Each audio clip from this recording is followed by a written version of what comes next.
Are your downloads in Safari going to the wrong location? Maybe you want to change them to your desktop or a documents folder, or maybe you want them to go back to your downloads folder. Well, today I'm going to show you how to change your download location in Safari. It's really simple to do, so no fluff, just the stuff. Let's dive right into this tutorial. So from our Mac desktop, let's go ahead and open up Safari. So the compass icon here at the bottom.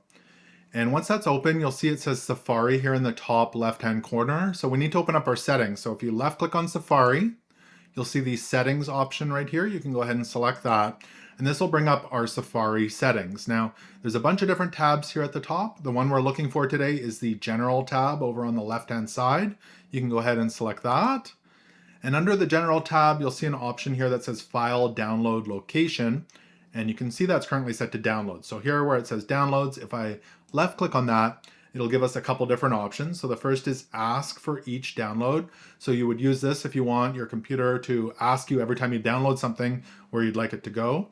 The other option is other. And if you select that, it'll allow you to search your computer for where you'd like those downloads to go. So if we select other, you'll get a new pop-up. So you can search your computer where you'd like them to go. So for example, if you wanted to go to your desktop, you would select desktop and hit select, and then your downloads would go to your desktop. You could select downloads if you're trying to get them to go back to your downloads. So you would select that and hit select here, and then they would go back to your downloads folder. Or you can search your computer for wherever you'd like them to go. So for example, if I want them to go into my documents, I can just hit select here and they would go into my documents, or I can create a new folder as well. So if I create a new folder, you can name it whatever you like. I'll just do docs. We'll go ahead and hit create. It's going to create that folder.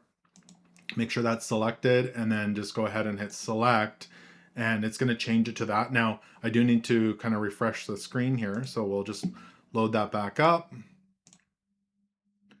And now you can see it's set to docs, so all my downloads would go to that location. And really, it's that simple to change your download location here in Safari. Hope this tutorial helped you out. If it did, make sure to give it a thumbs up and give me a follow on your favorite social media platforms. Thank you so much for watching, and until next time, take care.